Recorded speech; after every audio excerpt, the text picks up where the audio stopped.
So I was thinking that we are reciting every Sunday, and it is expected that all of you recite every day this Ashtakam prayers. Sri Gauranga Mahaprabhu has specifically kept, actually in his entire lifetime, he didn't write anything else other than this Ashtakam. So these 8 verses of Sister Ashtakam contains the entire knowledge of Vedic scriptures, and there is nothing else to be known after knowing this Ashtakam. There is nothing else to be realized after having realized the message and the knowledge of Sister Ashtakam. तो इस संसार में और भी कोई भी ज्ञान नहीं है जो हमको जानना की आवश्यकता है। इस संसार में और कोई साक्षात्कार नहीं है जो हमको पाने की आवश्यकता है, अगर हम ये शिष्टाष्टकम की 8 पंक्तियां जो श्री गौरांग महाप्रभु ने हमको दिया है उसको समझ जाएं। तो पिछले अगले कुछ कक्षाओं में हम इनके बारे में चर्चा करेंगे, और आप ध्यान पूर्वक इसको सुनिए और आपके हरिनाम को अच्छा और करने का कोशिश कीजिए। तो पहला पंक्ति में, पहला श्लोक में श्री गौरांग चैतन्य महाप्रभु बताते हैं, चेतो दर्पण मार्जनम भव महादावाग्नि निर्वापणम। चेतो दर्पण मार्जनम, हमारी जो चेतना है वो एक दर्पण की तुलना कर रहे हैं, दर्पण के समान। दर्पण मतलब जिस दर्पण को हम देख के खुद को देख पाएंगे, जैसे माताएं लोग या प्रभु जी लोग भी दर्पण यूज करके, जैसे सुबह आज मैं तिलक लगाया तो दर्पण यूज करके तिलक लगाया। अगर दर्पण नहीं होगा मैं तिलक नहीं कर सकता हूँ। दर्पण हमको अपने आप को सजाने में सहायता करता है। तो आत्मा जीव आत्मा है, और जीव आत्मा का जो सजावट है वो कृष्ण की सेवा है। अगर जीव आत्मा कृष्ण की सेवा में नहीं लगता है वो एक बंदर की तरह हो जाता है, बंदर की तरह दिखता है। जैसे मान लीजिए आप बिना दर्पण का, कोई माता जी अगर लिपस्टिक लगाएगी तो कैसे होगा, कुछ इधर लगेगा, कुछ इधर लगेगा, कुछ नाक में तो नहीं लगेगा, इतना अलग तो नहीं होगा, बट ऊपर लग जाएगा, कुछ हो जाएगा। और बिंदी लगाएंगे तो बिंदी सेंटर में नहीं आएगा, इधर आ जाएगा, थोड़ा सा अजीब दिखेगा।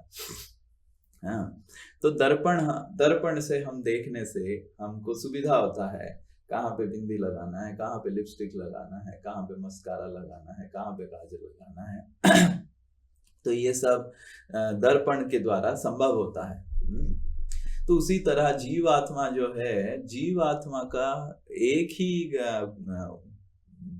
जीवात्मा का सजावट जो है, जीवात्मा का जो शरीर है वो ना लिपस्टिक से, ना मस्कारा से, ना बिंदी से, ना फेशियल से, ना फाउंडेशन से, ना क्रीम से, उससे किसी से भी सुंदर जीवात्मा नहीं लगता है। जीवात्मा केवल भगवान की सेवा में जब लिप्त हो जाता है, जब संपूर्ण रूप से भगवान से शरणागति हो जाता है तो जीवात्मा बहुत सुंदर दिखने लग जाता है। जीवात्मा खुद उसको हृदय में आनंद महसूस होने लग जाता है, और उसका जो जीवन है वो सुंदर होने लग जाता है।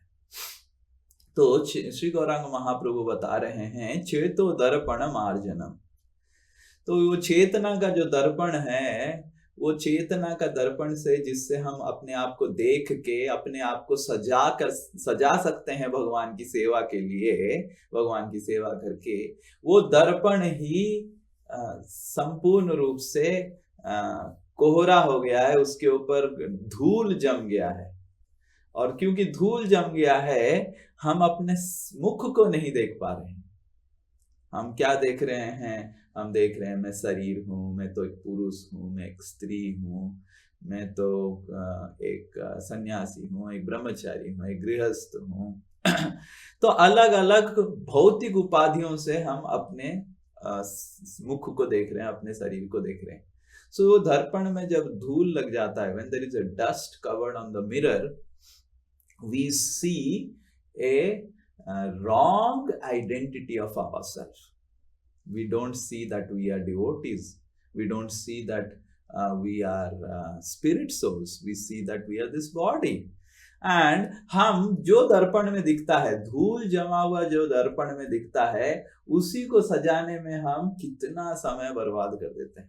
भक्ति विनोद ठाकुर लिखते हैं, उड़िलो अरुण पूरब भागे। कितने लोग ये गाना को जानते हैं? उड़िलो अरुण पूरब भागे, द्विजमणि को रामनि जागे, भक्त समूह। एक मेरा ये सोच विचार था कि ये सत्संग का जो आज से नया सत्र चालू हो रहा है, उसमें वैष्णव गानों को भी थोड़ा हम गाएं, बिकॉज आप सबको मैं देख रहा हूँ किसी को वैष्णव गाने के बारे में कुछ पता ही नहीं है। तो इस गाने में भक्ति विनोद ठाकुर लिखते हैं कि मीछे निद्रा बसे गेलो रे राती, दिवस शरीर साजे रे। तो रात में हम सोते रहते हैं, राइट, और सोते रहते हैं तो भूल जाते हैं हम कौन है, और सुबह उठते हैं तो भक्ति विनोद ठाकुर लिखते हैं कि शायद हमको याद आ गया, जैसे सुबह उठ गया, वो हम बोलते हैं ना उठ गया, उसको संपूर्ण रूप से याद आ गया कि कौन है। तो भक्ति विनोद ठाकुर लिखते हैं वो सुबह तो उठ गया, फिर भी सोया हुआ है, रात में शरीर के हिसाब से सोया हुआ है, और सुबह आत्मा के स्तर पे सोया हुआ है। दिवस शरीर साजे रे, मतलब शरीर को सजाने के लिए पूरा दिन चला जाता है। ओ मेरा हाथ, मेरा पैर, मेरा मुंह, मेरा ये, मेरा वो करके, इसको कैसे सुंदर दिखेगा, वो क्या करूंगा, वो करूंगा, बाल कैसे संभालूं, और वो करूं। तो संपूर्ण रूप से हमारा समय चला जाता है ये शरीर को अटेंशन देने में, और ये शरीर को अटेंशन देना ही पड़ेगा, बिकॉज नहीं देंगे तो ये शरीर खराब हो जाएगा। तो ये जो चेतो दर्पण मार्जनम है, ये चेतो दर्पण मार्जनम, इसका मतलब ये है कि हम ये जो दर्पण से हमारी मन और इंद्रियों की जो दर्पण है, इस दर्पण से हम अपने आप को नहीं देख पा रहे हैं, इस दर्पण से हम अपना शरीर को देख रहे हैं, अपनी भौतिक इच्छाओं को देख पा रहे हैं। और चैतन्य महाप्रभु बोलते हैं जब हरि नाम करते हैं ये दर्पण साफ होगा, और जब साफ होगा हम देखेंगे अरे मैं तो पुरुष नहीं हूं, मैं तो स्त्री नहीं हूं, मैं तो किसी का बेटा नहीं हूं, मैं तो किसी का बेटी नहीं हूं, मैं तो किसी का पति नहीं हूं, पत्नी नहीं हूं, मैं तो जीव आता हूं, भगवान का तटस्थ शक्ति हूं, भगवान की सेवक हूं। मैं क्या कर रहा हूं इधर, अलग अलग योनियों में घुस के घूम के इधर उधर कार्य कर रहा हूं। और जब ये होता है, भागवत कहता है स्वे महिमनि स्थितस्य च, स्वे महिमनि, जीवात्मा अपना महिमा को समझ लेता है। अभी हमको कोई अगर पूछेगा आपकी महिमा क्या है, तो क्या बोलेगा? मेरा महिमा है मैं IIT खड़गपुर में टॉपर था, वाह महिमा है, महिमा है। और मेरा महिमा क्या है, मैं इतना पैसा कमा लेता हूँ, मैं रीजनल हेड हूँ, मैं ईस्ट पूरा भारत में मैं जो पढ़ाता हूँ फिजिक्स, सब पूरा ताली मारते हैं। तो ये सब हम अपनी महिमा को पूछेंगे तो अलग अलग लोग अलग अलग महिमा अपना बनाएंगे, पर वो जो महिमा हम बता रहे हैं अपना, वो हमारी शारीरिक महिमा है। पर जब चेतो दर्पण मार्जनम हो जाएगा, हम महिमा कैसे बताएंगे? अरे मैं तो भगवान का दास हूं, मैं भगवान का सेवक हूं, मैं भगवान की ये सेवा कर रहा हूं। स्वे महिमनि स्थितस्य च, we stand in our own glory. So our real glory, the real glory is that we are servants of Krishna, we are lovers of Krishna, and our this chanting of the holy name will help us, awaken us to our real glory. Right? Just like if the mirror gets completely clean, then immediately you will be able to see yourself properly. अगर ये दर्पण अच्छे से मर्जन हो जाएगा तो हम अपने आप को अच्छे से देख पाएंगे। हम देख पाएंगे कि अरे मैं तो भगवान का प्रेमी हूँ, भगवान का दास हूँ, मैं ये पुरुष और स्त्री, ये भौतिक शरीर से शरीर का कोई अस्तित्व नहीं है मेरा। तो इस तरह जब हम देखेंगे, और ये केवल होगा ध्यान पूर्वक हरिनाम करने से।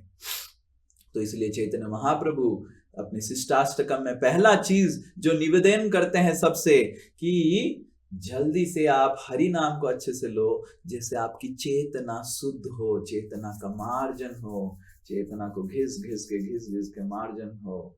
और कोई भी संसार का चीज इस चेतना को मार्जन नहीं कर सकता है, केवल हरि नाम कर सकता है।